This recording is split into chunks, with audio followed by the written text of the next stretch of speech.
이제 기억장치 관리 중에서 네 번째 섹션인 이제 디스크 관리 쪽에서 첫 번째 디스크 구조를 살펴보도록 하겠습니다. 디스크 구조 자체로 이제 시험 문제가 언급되지는 않습니다. 단지 이제 그 내용이 어떤 건지를 알아야 우리가 이제 디스크 스케줄링에서 사용하는 그 방법을 좀 더 정확히 깨우칠 수 있지요. 일단은 여러분이 판단해야 될 거는 이 디스크 자체를 보면 첫 번째 이렇게 분할이 될 거 아닙니까? 맨 처음에 디스크가 이렇게 원판이 나올 거 아니에요. 그래서 이제 포맷이라고 하는 거죠. 포매팅을 통해서 이렇게 원심을 나누게 되죠. 그래서 이렇게 빙글빙글 나누는 걸 뭐라 그래? 이렇게 나눠지는 것을 우리 운동장 트랙 같이 생겼다 해서 이걸 트랙이라고 그러죠. 그리고 다시 또 섹타로 나눠지죠. 지금 트랙 같은 경우는 몇 개인가 살펴볼까요? 하나, 둘, 셋, 넷, 다섯 개 정도죠. 실제로는 우리가 시험 문제로 보면 이 바깥쪽이 0번이고요. 그 다음에 1번, 2번, 3번 트랙으로 가서 199 트랙이 있습니다. 그러니까 지금 몇 개 안 되죠? 그림상 그렇게 그릴 수밖에 없었죠. 그러니까 이렇게 나누시고요. 그 다음에 섹태도 지금 0번, 1번, 2번 이렇게 나눠질 거 아닙니까? 지금은 16개지만 이것도 보통 80에서 뭐 250 정도의 섹터를 갖고 있는데 그거는 뭐 신경 쓸 건 없습니다. 그러면 우리가 이 하나의 섹터를 보면 이 트랙 번호도 있고 그 다음에 섹터 번호도 존재하니까 그 위치를 찾아낼 수 있겠죠. 그래서 실제로 그 안에다가 데이터를 저장하는데 요거는 보통 용량이 뭐 1024바이트에서 2048바이트 정도를 기억할 수 있습니다. 이 용량은. 그리고 이 용량도 이 바깥에 하고 안쪽이 사이즈가 다르지 않습니까? 그렇죠. 사이즈가 다른데도 똑같은 용량을 기억합니다. 기본적으로. 그거는 왜 그래요? 바깥에는 빠르게 돌고 안에는 적게 돌지 않습니까? 약하게 천천히 돌 거 아니에요. 그래서 여기는 밀도가 많고 여기는 밀도가 적기 때문에 충분히 그렇게 만들어져서 용량 차이 없이 기록이 된다. 똑같은 용량이. 그래서 이렇게 나누어집니다. 그래서 요거는 PL이 아니라 IPL이에요. IP, Initial Program Node죠. 이걸 우리는 보통 부트 섹터라 그래요. 여기 안에는 이 디스크에 대한 모든 정보를 다 수록하고 있습니다. 그러니까 입구에서 필요한 정보를 다 갖고 있어야 될 거 아닙니까? 우리 헤드라는 게 존재하잖아요. 헤드. 헤드가 처음에 딱 들어와서 어디를 읽게 됩니까? 여기를 읽게 됩니다. 헤드라고 하는 것은 이게 디스크판을 옆에서 봤으면 이게 디스크라고. 이걸 옆으로 눕혀 놓으면 바늘 같은 게 있을 거 아니에요. 그죠? 그래서 이걸 데이터를 여기다 대서 읽어내는 거 아닙니까? 그럼 여기를 부트 섹터를 읽어내야만 부트 섹터에는 어떤 게 들어가 있냐면 뭐 시스템의 위치, 그러니까 운영체제의 위치라든지 제약사의 명칭, 버전, 뭐 섹터당 바이트, 클러스터 섹터 수 여러 가지 정보를 다 갖고 있는 거예요. 아까 얘기했던 것처럼 200개 트랙이다. 우리한테 중요한 건 이거예요. 트랙 번호입니다. 바깥쪽은 0번, 안쪽은 199. 이런 정보들을 다 여기 갖고 있는 거죠. 그래서 얘가 망가지면 디스크를 못 써요. 그 다음에 FAT이라고 하는 영역이 나오죠. File Allocation Table입니다. 그러니까 뒷부분에서 배우겠지만 우리가 파일이라고 하는 건 어떻게 기록이 되냐면 여기서 보면 파일이 여기 이렇게 기록이 되고 섹터 단위로 기억이 되지 않습니까? 이렇게. 그럼 얘네들을 연결을 시켜야 되거든요. 이렇게 연결을 시켜 나갑니다. 이렇게. 그죠? 그럼 여기 번호가 있을 거 아니야. 여기가 만약에 33이다. 여기가 77번이다. 여기가 54번이다. 여기 60번이다. 그러면 이 정보를 누가 갖고 있는 거예요? 뺏에서 갖고 있습니다. 이렇게. 그래서 33, 뭐 77, 그 다음에 54, 그 다음에 60, 뭐 이렇게 갖고 있는 거예요. 그러면 이 디렉토리라는 영역이 있죠. 내가 이 파일이 만약에 a.text라고 하자고요. 하나의 파일명이라고 하면 이 a.text 파일 안에는 요 팻의 번지가 예를 들어서 이 번지도 하나 이런 기록이 데이터를 기억할 수 있을 거 아닙니까? 여기가 시작 번지가 만약에 100이다 그러면 이 a.text 안에 100번지를 이렇게 써놔요. 그러면 100번지를 찾아갑니다. 그러면 그 안에 있는 33, 뭐 60, 77 이 번호를 바로 섹터 값을 갖고 있으니까 거기에 있는 데이터를 긁어다가 메모리로 불러오는 거죠. 그러니까 여러분이 아래 한글이나 어떤 파일을 불러올 때 이 파일명을 치지 않습니까? 클릭하거나 그럼 그 안에는 반드시 뭐가 존재한다? 실제 데이터가 기록한 정보가 있단 말이에요. 그 정보를 갖고 있는 곳이 직접이 아니라 이 fet으로 찾아가서 거기에 기록되어 있는 이 섹터 값을 가지고 오는 겁니다. 뭐 이것까지 깊이 다룰 필요는 없지만 어쨌든 이렇게 사상을 시켜서 가져오게 되죠. 자, 이것이 이제 fet 영역인데 이 fet 영역은 너무 중요해서 만약에 하나의 fet을 그 영역으로 쓰고 있다 그러면 여러 개의 fet을 갖고 있습니다. 왜냐하면 얘가 망가지면 데이터를 다 잃어버리는 꼴이 되니까 여러 가지 복사본을 가지고 있다 이렇게 기억을 해주시면 되겠고요. 그 다음에 실제로 데이터 디렉토리 영역이라는 건 뭐냐면 아까 얘기했던 것처럼 a.text다 그러면 이거 날짜 같은 거 그죠? 파일의 크기, 뭐 시간도 있고 아까 했던 것처럼 이 FAT에 있는 실제 번지 시작 주소가 있겠죠. 아까 얘기했던 거라면 뭐 100번지 같은 게 존재한다는 얘기입니다. 이런 것들이 쑥 수록이 되어 있을 거 아니에요, 그죠? 이걸 이제 여러분이 이렇게 이해하시면 좋아요. 여러분 요즘에는 이제 도서관에 가보면 열람 카드라는 게 존재하지 않죠. 지금도 있는 데도 있지만 제가 학교 다닐 때만 해도 떤 책을 검색하려고 하면 컴퓨터를 이용하지 않고 열람 카드를 주셨습니다. 열람 카드가 뭐예요? 이렇게 서랍같이 있잖아요. 도서관 가면. 그죠? 그래서 뭐 가나 다 이렇게 있잖아요. 내가 만약에 운영체를 찾고 싶다면 운영체 쭉 0을 쭉 서랍이 이만큼 열리잖아요. 그래서 이 카드가 쫙 있습니다. 그래서 해당되는 카드를 딱 뽑아요. 거기 열어보면 어, 내가 찾고자 하는 책의 뭐 명함 정도의 크기로 있다고 하정을 하면 책 내용이 있고 그 다음에 그 책에 어디 있다는 그 책에 도서관에 어디 있다는 정보가 있지 않습니까? 요거가 바로 뭐야? 요게 바로 디렉토리입니다. 그러니까 디스크에서도 그렇게 한 장씩 한 장씩 요거는 얼마야? 하나의 파일당 32바이트로 수록을 하거든요. 요런 거, 요 용량을. 그래서 이걸 가지고 해당되는 데이터를 찾아가는 겁니다. 우리가 이걸 보고서 해당되는 도서를 찾아가듯이 그런 형태로 만들어낸 것이 바로 디렉토리 영역이다. 이렇게 이해를 해주시면 되겠고. 근데 이제 하드 디스크 쪽으로 보면 이것은 하드가 되어 있는 거죠. 요게 판이 요 하나예요. 이 판이 요 하나. 그죠? 이렇게 여러 개가 이렇게 있다. 그러면 이것이 이제 빙글빙글 돌 거 아닙니까? 회전을 하고 이게 이제 붐이라고 하죠. 이거 붐이라고 합니다. 붐이 얘가 왔다 갔다 왕복 운동을 합니다. 이 다섯 개 암이 실제로 이제 하드디스크라고 보시면 되겠어요. 자, 하드디스크는 하나의 판이 있는 게 아니라 보통 이제 많이 기술이 돼서 하나로 다 갖고 있지만 여러분 공부할 때 이렇게 여러 개 판이 있다고 생각하시면 되겠어요. 그럼 이 어세스함이라는 게 들어가서 여기에도 밀착이 되고 여기도 밀착이 돼서 데이터를 가져오는 겁니다. 이 선호를 통해서 메모리를 올려다 주는 거죠. 그럼 이 어세스함이라고 하는 것은 다섯 개가 있다면 얘네는 독립적으로 움직이는 게 아니라 똑같은 형태로 움직여라. 그러니까 고정입니다. 고정. 나사로 박아놨어요. 이렇게. 따로따로 움직이지 않아요. 그러니까 쭉 가가지고 만약에 트랙이 100번째 트랙을 딱 만나면 동시에 다 100번째 트랙을 만납니다. 동시에. 예를 들어서 이게 100번째 트랙이다. 어? 이게 100번째다. 그럼 얘네들 만나는 게 다 100번째를 다 밀착하게 되는 거죠. 여기도 100번째, 여기도 100번째, 여기도 100번째, 100번째. 100번 트랙을 계속 회전하면서 요 한 원통, 요 트랙, 하나의 트랙이 있을 거 아닙니까? 이것이 여러 개의 디스크판으로 이루어졌을 때 동시에 만날 때 그걸 우리는 뭐라 그래요? 실린더라고 하는 겁니다. 실린더. 그래서 들어갔다 나왔다 이렇게 해서 우리가 디스크에 접근해서 데이터를 가져오게 되는 겁니다. 그럼 지금 하나, 둘, 셋, 넷, 다섯, 여섯 개잖아요. 그러면 실제로 여섯 개니까 곱하기 2해서 12개의 표면이 있는 거 아닙니까? 그렇죠.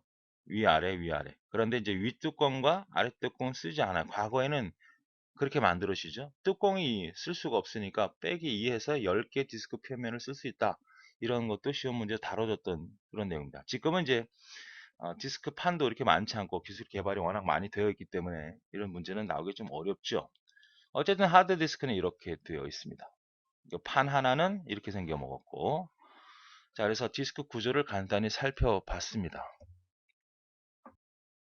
두 번째 디스크 접근 시간과 스케줄링이죠. 우리한테 이제 중요한 거는 이 디스크가 돌아가면서 걸리는 시간이 있을 거 아닙니까? 어떤 특정한 섹터가 존재한다고 했을 경우에 이걸 헤드가 접근을 해서 여기 있는 데이터를 긁어다가 메모리로 끌어올리는 거 아닙니까? 로딩이죠, 이게. 그러면 디스크판은 돌지 않습니까? 회전하고 그 다음에 읽어오는 시간도 있잖아요. 그러면 요거 섹터가 있다고 합시다. 요 섹터. 요 섹터예요. 그러면 이 해당되는 섹터에 뭐가 존재할까요? 트랙 번호가 존재하겠죠. 그래서 0번부터 제가 여기까지 있다고 하면 여기까지 있다고 합시다. 이 트랙이 몇 개가 있다는 거예요? 199개. 보통 200개 트랙을 갖고 있습니다. 그러면 내가 어세스함이 해당되는 부음을 통해서 그 트랙에 내가 100번째 트랙에다 갖다 놔야 되지 않습니까? 이게 회전하는 과정에서 이것이 뭐야? 좌우 운동을 할 거 아니에요. 붐이. 헤드가. 이거는 이렇게 움직이거나 이렇게 움직이지 않고 고정으로 얘는 왔다 갔다 하면 이동한단 말이에요. 이렇게. 이건 돌고. 그러면 해당되는 트랙까지 갖다 놓을 때 걸리는 시간을 우리는 뭐라고 하는 거다? 예, 탐색 시간이라고 하는 겁니다. 시크 타임이죠. 시크 타임. 그리고 나서 딱 트랙에 갖다 놨어요. 그러면 회전이 될 거 아닙니까? 쭉 회전이 돼요. 쭉 가서 해당되는 트랙까지 딱 위치시킬 거 아닙니까? 그럼 번호가 이렇게 있을 거 아니에요. 그죠? 이게 트랙 섹터 번호일 거 아니야. 그럼 이게 만약에 100번 트랙에 존재하고 여기가 막 78번 섹터에 있다 그러면 이 번지를 갖고 있을 거 아니에요. 그러면 쭉 가서 회전을 해서 쭉 78번까지 접근을 해요. 그러고 나서 헤드가 거기 밀착을 딱 하겠죠. 그리고 그 섹터를 쭉 긁어다가 메모리 끌어올리는 거죠. 요 시간을 뭐라고 하는 거예요? 레텐시 타임, 로테이션 타임이다. 그러니까 회전 지연 시간이라고 하는 거죠. 이것도 시간이 걸리지 않습니까? 그러고 나서 전송 꾹 해서 메모를 끌어올리는 이 시간을 뭐라 그래? 트랜스미션 타임이라고 하는 거죠.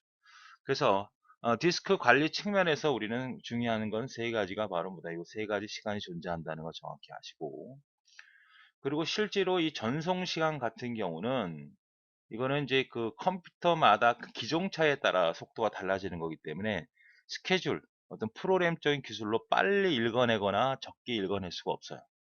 그러니까 기계적인 특성 때문에 이건 그래서 스케줄링의 요소가 될 수는 없죠. 어떻게 뭐 여기서부터 이렇게 읽고 저렇게 랜덤하게 읽는 게 아니라 처음부터 다 읽어내는 거 아닙니까? 쭉 읽어내는 거니까 어떤 기술을 발휘해서 좀 더 빠르게, 좀 더 늦고 빠르고 이렇게 상관없어요. 그건 그냥 컴퓨터 기종에 따라서 달라지기 때문에 이것은 능력에 좌우되는 게 아니다. 프로그램, 기술의 능력에. 하드웨어적인 용량, 기술에 따라 달라지기 때문에 이거는 스케줄링의 요소가 아니다. 또 회전 지연 시간도 마찬가지예요. 회전 지연 시간도 이렇게 갈 수도 있고 이렇게 갈 수도 있잖아요. 다시 말하면 일로 접근해서 이렇게 갈 수도 있고요. 또 일로 접근해서 이렇게 갈 수도 있잖아요. 당연히 이쪽이 더 짧죠. 일로 접근하는 게 좋은데 문제는 디스크라는 것이 이쪽 회전했다가 저렇게 회전했다고 하면 되겠지. 이건 고정되는 거 아닙니까? 그러면 일로 돌릴 수도 있고 일로 돌릴 수도 있는 거잖아. 그런데 회전이라고 하는 이 파는 것 자체는 물리적인 특성이 있겠죠. 회전이 되는데 회전에다가 반대로 돌리고 또 반대로 돌리고 하면 디스크 판 자체, 기계가 드라이버 자체 기계가 고장이 날 거 아닙니까? 그러니까 절대 좌우로 이동하진 않아요. 그러니까 한쪽 방향으로 진행하게 합니다.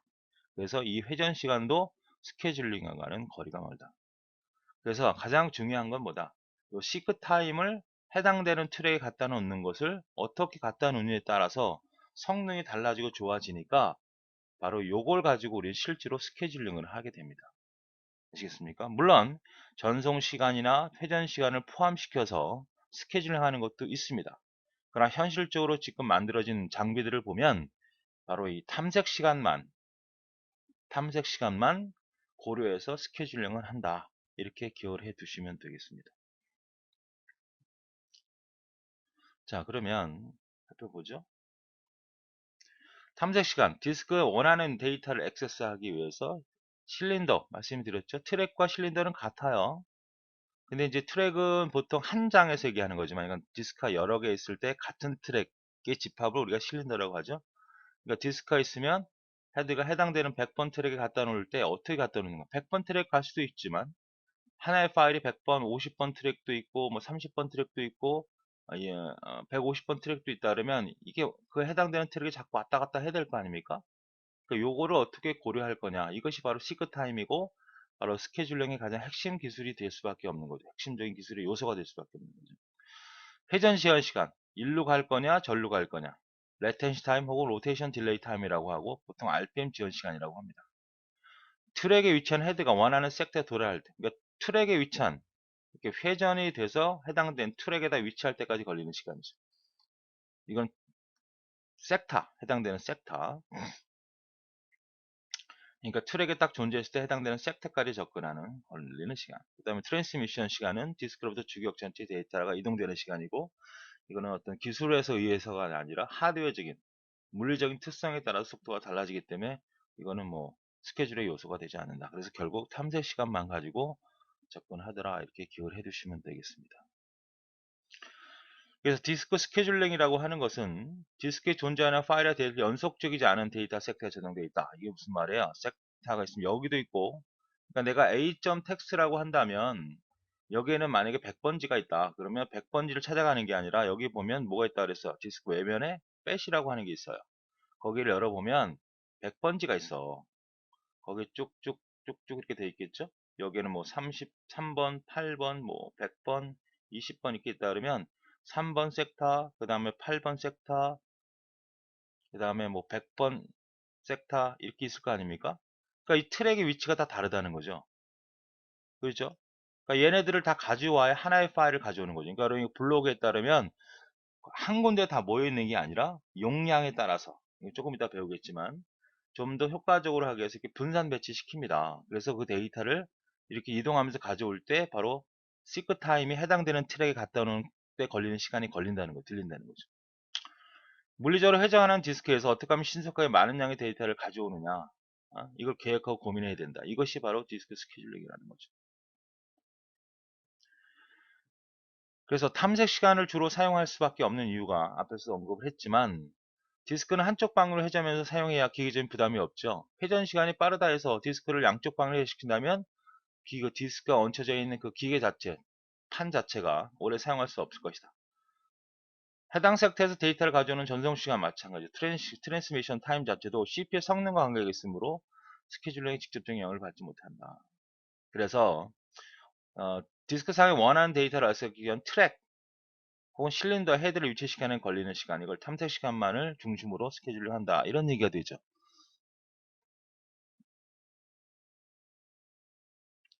그렇죠? 그래서 결국 이제 스케줄링의 전략의 목적은 뭐냐? 처리량을 최대화시켜야 된다는 거죠. 자, 이렇게 하나의 판이 있습니다. 디스크 판이 있으면 여기도 있고 데이터를 가져올게. 여기도 있고, 여기도 있고, 여기도 있다 그러면 정해진 시간에 가장 많은 데이터를 가져올 수 있도록 고민해야 된다는 거죠. 그 다음 응답 시간의 편차라는 거죠. 여기는 빨리 가져가고 여기는 늦게 가져가면 안 된다는 거죠. 다시 말하면 여러분이 내가 어떤 아래 한글 파일을 메모리에 가져올 때 어떨 때는 빠르고 어떨 때는 한참 걸리고 그러면 안 된다는 거죠. 그죠? 그 차이가 거의 없어야 한다는 거죠. 그죠? 응답 시간이 빨리 가져와야 된다는 거죠. 응답 시간이 빨라야 된다는 거는 메모리 빨리빨리 올라와야 한다는 거고, 여기서 가져올 때 빨리 가져와야 된다는 거고, 편차를 최소화시킨다는 것은 여기 있는 건 느리고 여기 있는 건 빠르고 여기 느리고 이런 차이가 많이 발생하면 안 된다. 이것이 바로 스케줄링의 전략과 목적이다. 아닌 건 뭐냐 이렇게 물어보면 요거 세 개 중에 아닌 게 답이 되겠죠. 그 다음에 디스크 병목 현상을 제거한다는 것은 우리가 이제 요구가 많아지면 디스크를 주로 작업하는 용량들이 많아지겠죠. 우리는 보통 개인적으로 그냥 컴퓨터를 그냥 간단하게 쓰고 하는 사람들은 별로 디스크를 쓸 일이 없지만 디스크를 많이 써야 되는 그런 상황이 많이 발생이 되죠. 지금처럼 제가 이렇게 영상을 찍는 것도 실제 이제 메모리에 저장이 되고 디스크로 저장이 되는 일이 많이 반복이 되는 거거든요. 변환도 시켜야 되고 그럴 때는 디스크 용량을 굉장히 많이 써야 됩니다. 드라이브가 고생을 한다는 거죠. 그걸 우리가 병목 현상이죠. 그런 병목 현상을 제거하기 위해서는 입출력 채널이 복잡하면 그 채널에 부착된 제어 장치를 분산 배치시켜라. 채널이라는 건 뭐죠? 채널은 CPU입니다. 그러니까 입출력 전용 CPU예요. 입출력 전용 CPU. 그러니까 CPU 모습을 갖췄지만 CPU가 하는 여러 가지 기억 장치나 제어 장치 하는 것이 아니라 얘는 뭐만 단순히 입출력만 하는 CPU라고 보시면 되겠어요. 병원으로 얘기하면 어떤 거라 그랬어요? 병원으로 얘기하면 뭐 방사선 기사 정도로 생각하시면 됩니다. 얘는 이제 뭐만 해요? 방사선 기사 아닌 분들은 엑스레이만 찍잖아요. 그런 것처럼 얘는 입출력만 담당한다. 그래서 입출력 채널이 복잡해지면 이 채널에 부착된 여러 가지 장치들을 분산 배치시켜라. 그래야지만 이런 부담을 줄일 수 있다는 거고요. 제어 장치가 적절하게 포화 상태가 되면 디스크를 수를 감소시킨다. 더 이상 하게 되면 더 오히려 늦어지니까. 그래서 입출력 채널이 복잡하면 채널을 더 붙이더라도 이제 병원에서 방사선을 찍는 사람이 엄청 많다 그러면 방사선 기사를 더 추가할 수밖에 없는 거 아니에요. 그런 의미로 세 가지를 찾는 것 중에 아닌 걸 찾아라. 이런 문제가 언급됐었죠. 자, 이렇게 해서 우리는 디스크 스케줄링에 대한 기본적인 사항을 배웠습니다. 자, 그러면 디스크 스케줄링의 종류 중에 FC, FS부터 배워보도록 하죠. 일단 시험 문제 출제는 종류가 여러 가지가 있죠. FC, FS 뿐만 아니라 뭐 스캔이라는 것도 있고요. 룩이라는 것도 있고요. C스캔, 뭐 N스탑 스캔 여러 가지 종류가 있는데 일단은 나오는 것이 특징을 살펴보고 특징을 설명하고 그거는 뭐냐 이렇게 종류가 뭐냐 이렇게 물어보는 문제 하고요. 지금처럼 이렇게 문제를 줍니다. 이런 대기 큐를 주고요. 이거를 FC, FS 그러니까 False Come False 서비스죠. 서비스죠. 그 다음에 FI 그러니까 First Input, First Output이라고 하는 거죠. 자, 그러면 문제를 이렇게 주죠. 그리고 현재 헤드를 줍니다. 이렇게 53을 주면 밑에처럼 이런 그림을 그려내야 되는데 일단 어떻게 하냐면요. 이렇게 그림을 그립니다. 판을 여러분. 여기가 중심이 되죠. 그러니까 원판에서 이 부분을 잘라 그린 거예요. 이게. 그리고 번호를 쓰는 거죠. 여기가 100번이라고 하고요. 0번하고 여긴 199죠. 그리고 찍습니다. 98은 이렇게. 뭐 183은 이렇게 찍어줘요. 이렇게. 할 수 있겠죠? 183 뭐 이렇게 찍습니다. 지금처럼. 가능한 이제 간극이 정확하게 물론 정확하게 찍을 수는 없지만 어느 정도. 그래서 이 내가 지금 요구한 트랙이 하나의 파일을 내가 읽어오는데 a.text라는 파일을 읽어오는데 해당되는 트랙이 이렇게 사용이 된다는 거죠. 98번, 183번, 70, 37번, 120번 이런 트랙들이 접근을 해서 그 하나의 파일의 데이터가 지정되어 있는 곳을 접근해서 가져와야 된다는 거예요. 그렇죠? 그럼 이 FI, F5는 스케줄을 하는 게 아닙니다. 얘는 거의. 그냥 들어온 순서대로 가는 거예요. 그러니까 이 바깥쪽에 있고 여기 안쪽에 있지 않습니까? 이거는 FIF로 물어보면 고민할 거 없어요. 그냥 53, 53에서 그냥 일로 가면 돼. 이렇게. 그냥 연결해 주면 되는 거죠. 이렇게. 자, 헤드는 어떻게 이동이 되냐면, 자, 53이죠. 그리고 98로 이동이 됩니다. 순서로 가는 거예요. 그 다음 183으로 갑니다. 그 다음에 37로 가요. 그 다음에 122로 가요. 왔다 갔다 하죠. 물론 이걸 이렇게 그릴 수밖에 없는 게 원래는 어떻게 그려야 돼요? 이 안에서 한 선에서 왔다 갔다 해야 되니까 이게 여러분 알아볼 수 없잖아요. 그래서 이렇게 약간 내려서 그림을 그려준 거예요. 그래서 이걸 이제 쭉 이동이 될 거 아닙니까? 이동이 됐다가 이렇게 헤드가 이렇게 이게 이제 트랙 따라 이동이 된다고 보시면 되겠어요. 이게 디스크고 트랙이 계속 회전하면서 이동이 되는 겁니다. 그래서 이렇게 쭉 이동이 돼서 여기까지 오는 거죠. 그럼 이 이동 거리를 물어보는 거예요. 이동 거리를. 그러니까 여기까지 이동했을 때 총 이동 거리가 얼마냐? 이렇게 물어보는 거죠. 그래서 이 FI4가 시험에 나오면 이거는 그냥 고민할 거 없이 어떻게 주면 되는 걸까요? 자, 98, 183, 37, 122, 24 이거를 그냥 연결을 해요. 이렇게 여러분이 이렇게. 지금 어떻게 이렇게 53부터 쭉 연결합니다. 그리고 그 차이 값이 있을 거 아니에요. 절대값입니다. 음수가 안 나와요. 거리니까.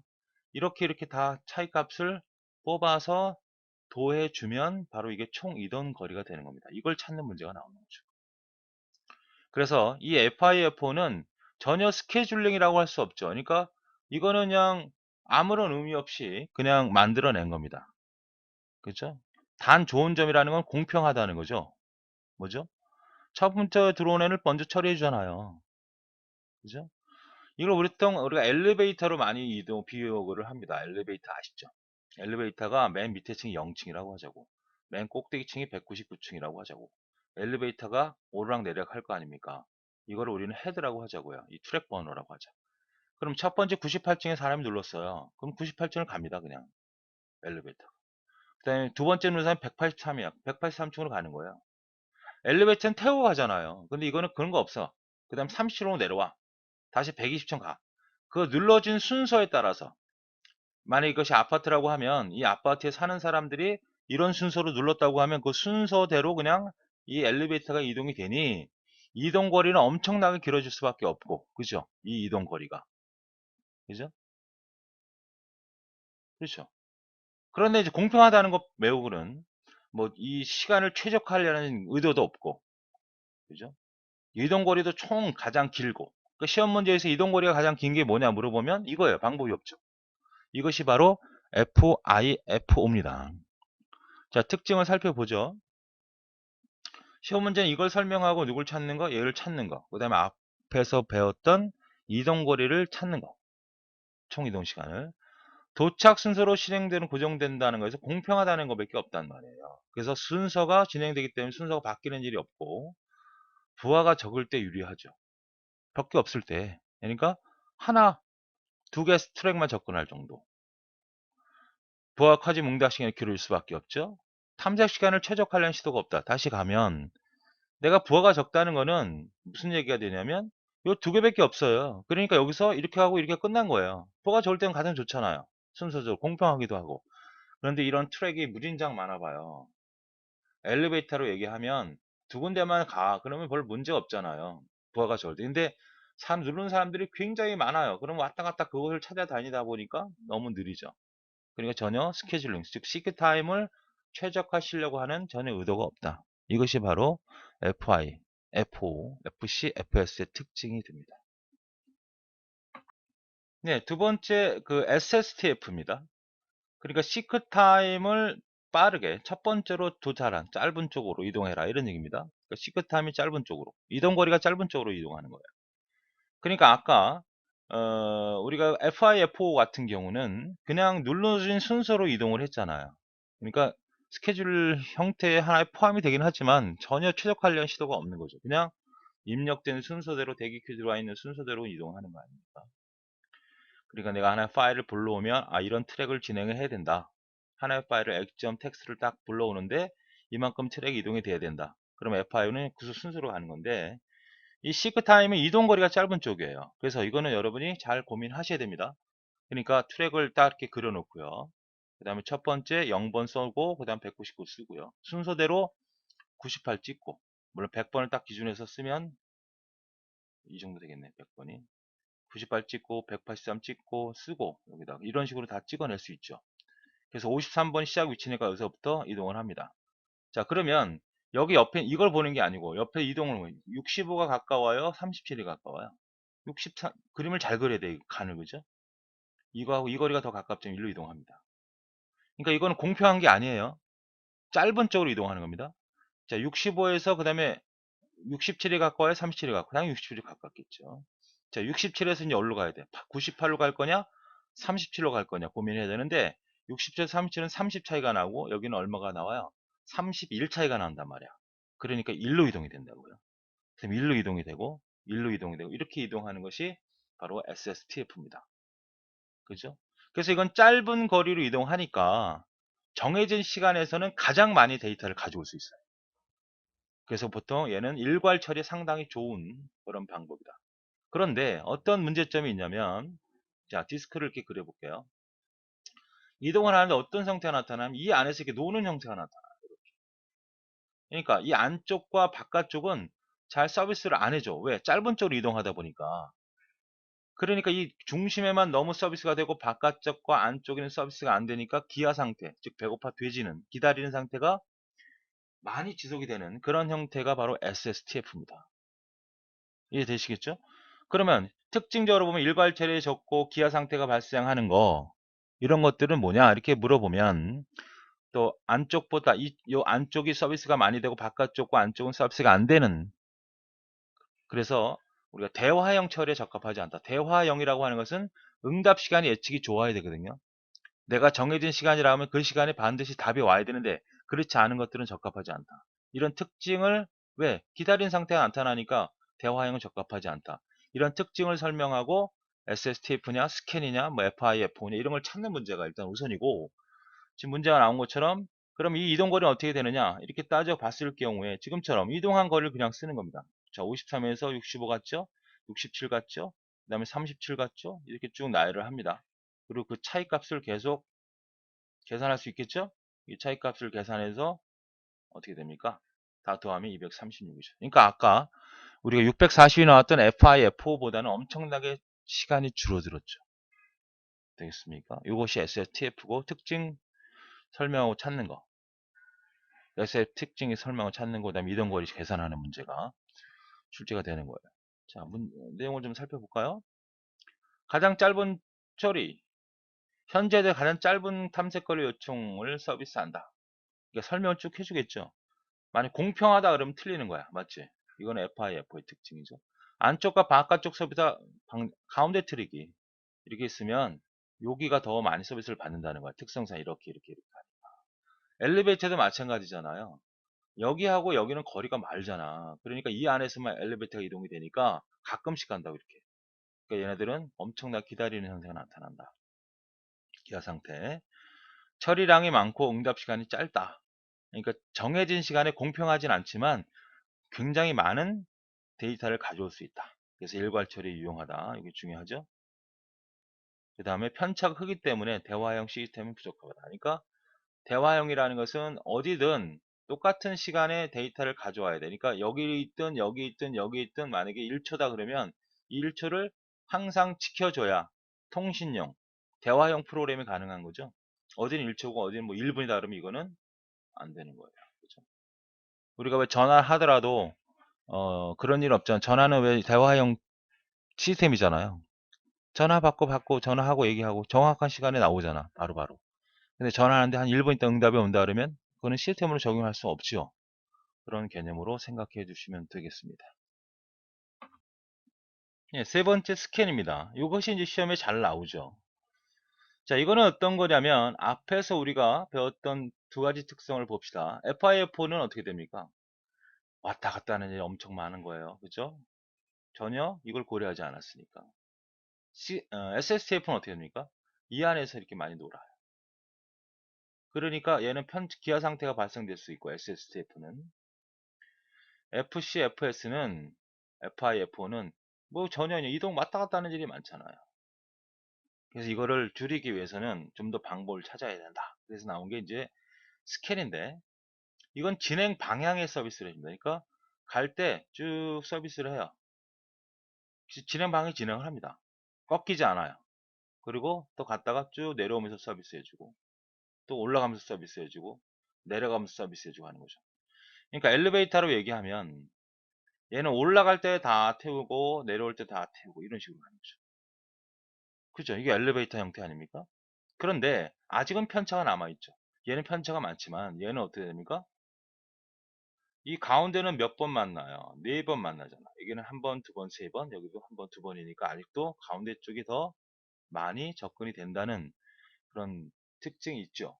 완벽하게 그 편차가 없는 건 아닙니다. 아직도 가운데는 많지만 이게 바로 우리 컴퓨터에 쓰는, 여러분이 갖고 있는 컴퓨터에 쓰는 이런 형태의 구조로서는 가장 많이 사용되는 겁니다. 우리가 가장 많이 사용되는 그런 시스템이죠. 자, 그러면 시험 문제에서는 역시 특징이 나올 것이고요.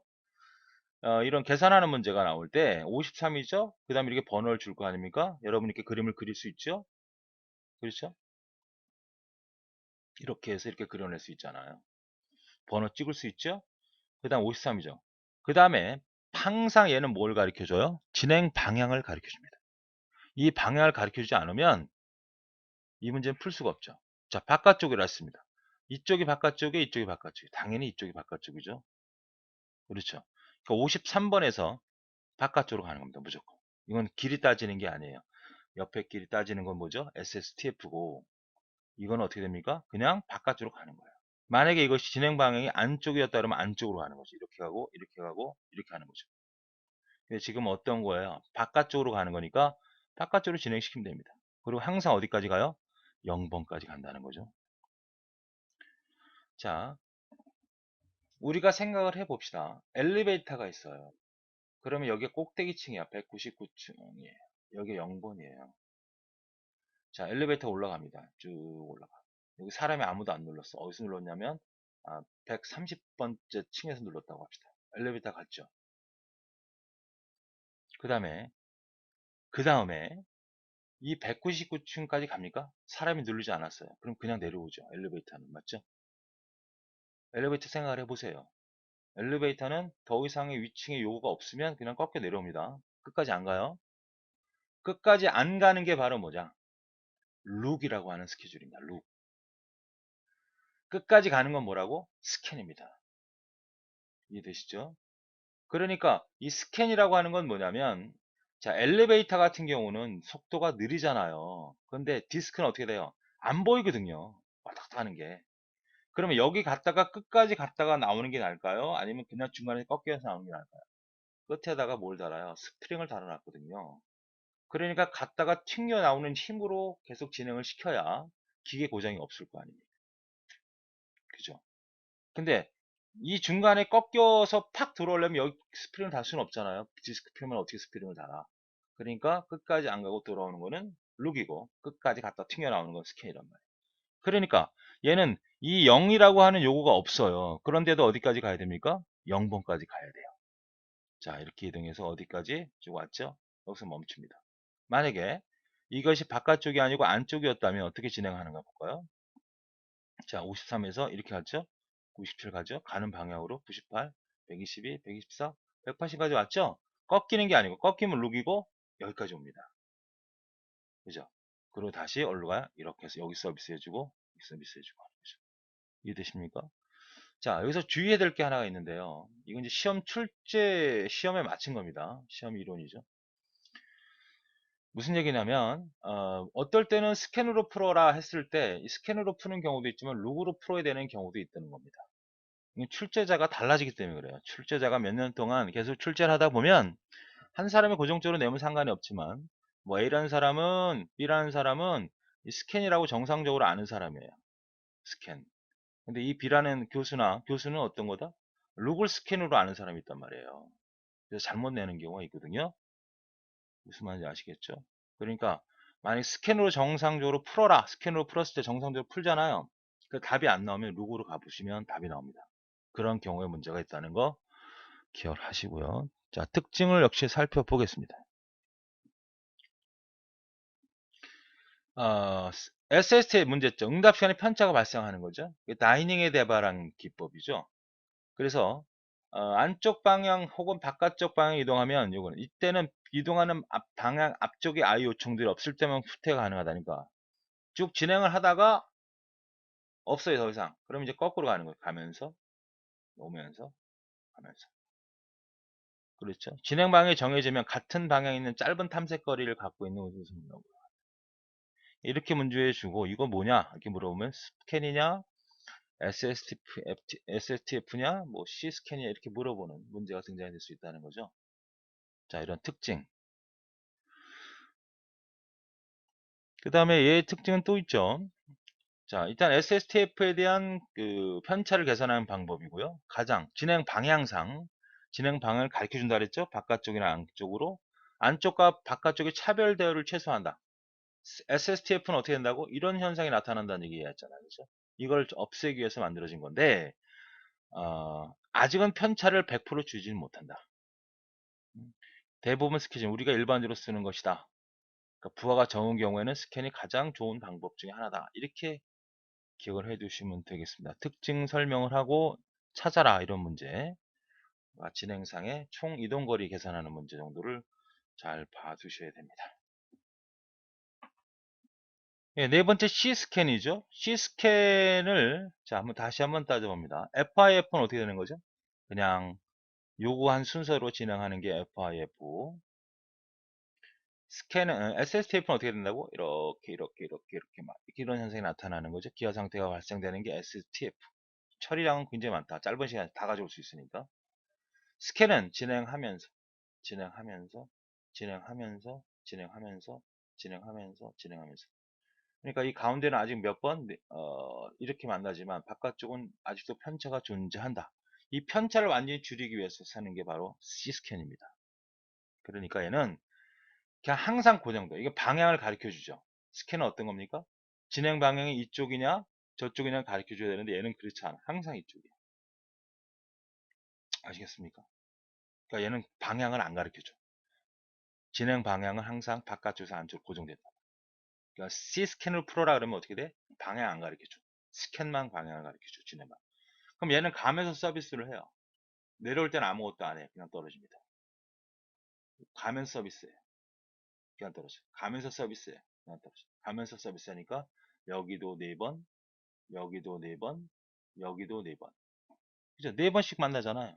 그러니까 공평하죠. 편차가 없습니다. 자, 엘리베이터로 얘기하면 이거죠. 0번부터 엘리베이터 올라갑니다. 올라갈 때만 사람을 태워요. 여기가 199층이에요. 내려올 때는 그냥 떨어집니다. 아무 짓도 안 하고 툭 떨어져요. 또 올라갈 때 쭉 해서 사람 태워요. 툭 떨어져요. 이렇게 이용하는 거죠. 자, 문제가 나왔습니다. C스캔으로 풀어라. 대기 큐에 나왔다. 헤드가 나오고 헤드가 얼마 위치가 53이죠. 53부터 진행하는 겁니다. 그런데 얘는 어떻게 돼? 무조건 바깥쪽으로 고정됩니다. 바깥쪽에서 안쪽으로. 이쪽으로 가는 일은 없어요. 자, 진행합니다. 이렇게. 그죠? 이렇게. 이렇게. 이렇게. 어디까지가? 199까지 가죠. 스캔이라고 하는 개념은 무조건 어디가? 끝까지 가는 겁니다. 룩의 개념은 어떻게 된다? 끝까지 안 가요. 자, 끝까지 진행하는 거죠. 그리고 나서 어떻게 돼? 서비스를 안 하고 그냥 떨어집니다. 바깥으로. 그리고 다시 서비스하고 서비스하는 거죠. 근데 이건 어디에 포함을 시켜야? 이동 거리는 포함시켜야 됩니다. 그래서 53, 65, 67, 68, 120, 120, 183까지 왔지만 199는 서비스를 안 한 거죠. 요구한 게 아닙니다. 그런데 가야 됩니다. 그리고 어디로 떨어져? 이건 항상 들어가겠죠.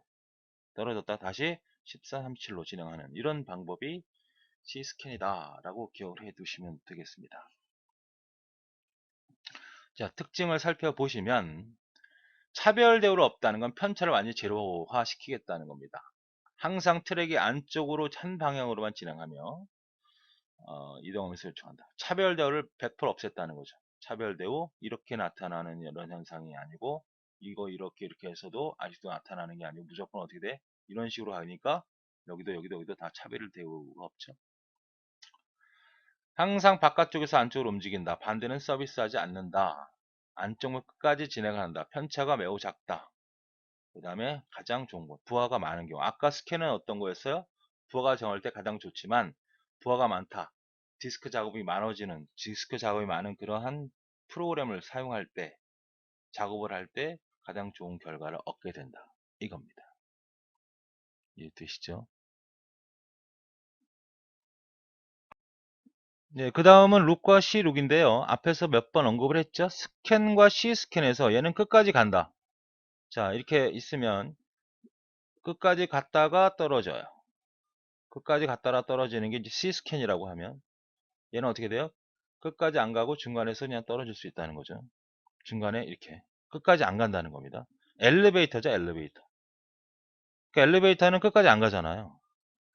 그죠? 엘리베이터는. 그래서 끝까지 간다는 것은 시간적인 낭비다. 따라서 헤드의 각 방의 요청에 따른 거리만큼 이동하고 현재 방향에서 더 이상의 요청이 없으면 위 꼭대기가 없으면 끝까지 안 가더라도 끝까지 없다면 요청이 없으면 이동 바뀌는 효과 효과적이다. 스캔과 쉽게 이런 현상을 추구한 것이 룩과 C룩이라는 거죠. 그러니까 지네만이 더 이상 요청이 있는지를 확인하고 하는 의미로 룩의 의미를 사용하는 것이고 엘리베이터 운영과 동일하며 엘리베이터 스케줄링이라고 하는 것이 바로 룩의 개념인데요. 그러니까 룩은 끝까지 안 가는 겁니다. 스캔은 끝까지 가는 건데 시험 문제에서 만약 스캔을 풀어라. 그러면 어떻게 돼? 스캔을 일단 풀고 끝까지 가는 걸 계산해보고 만약에 안 나오면 룩으로 한 번 더 가라 이렇게 얘기했죠. 물론 룩으로 풀어라 그러면 룩으로 풀면 되는 거고요. 그 다음에는 이제 n스텝이라는 게 있죠. n스텝 스캔. 얘는 어떤 거냐면 이게 요청이 들어올 거 아닙니까? 엘리베이터로 이해할까요? 엘리베이터가 있으면 내가 5분 안에 누르는 게 있을 거 아니야. 5분 안에 누른 사람들만 먼저 처리하고 5분 이후에 들어온 사람들은 그 사람들을 또 스캔을 처리하는 겁니다. 그죠? 어떤 진행 방향이 대기 중에서 요청들만 먼저 서비스하고 진행 중인 도중에 요청이 들어올 거 아닙니까? 엘리베이터에서 이렇게 헤드가 이동되는 과정에서 요구가 들어올 거 아니야. 그죠? 이거는 나중에 모아서 하고 또 얘도 하고 나면 또 들어올 거 아니야. 그죠?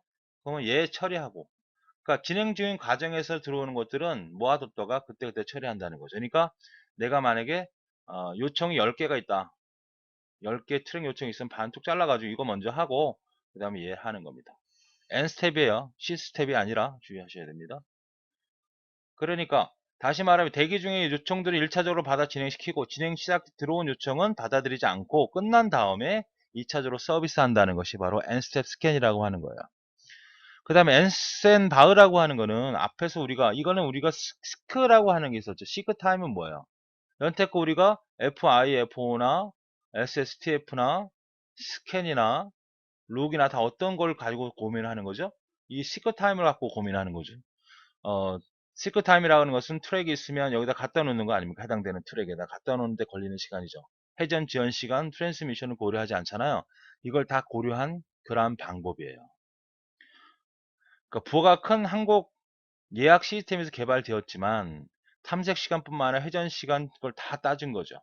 그러나 헤드는 C스캔처럼 움직이지며 예외적으로 모든 실련들은 그 실내층이 없거나 없어도 전체 트랙을 한 바퀴 회전할 동안 서비스를 받는다. 탐색 시간이 회전 시간을 모두 고려해서 개발된 스케줄 중이지만 물리적인 특성 때문에 어떻게 돼요? 응답 시간이 오히려 늘어나서 거의 사용되지 않는 기법이다. 그러니까 고장이 많이 나고 금방 망가지니까. 아시겠죠? 그 다음에 마지막 섹탁 퀴닝이라고 하는 게 있죠.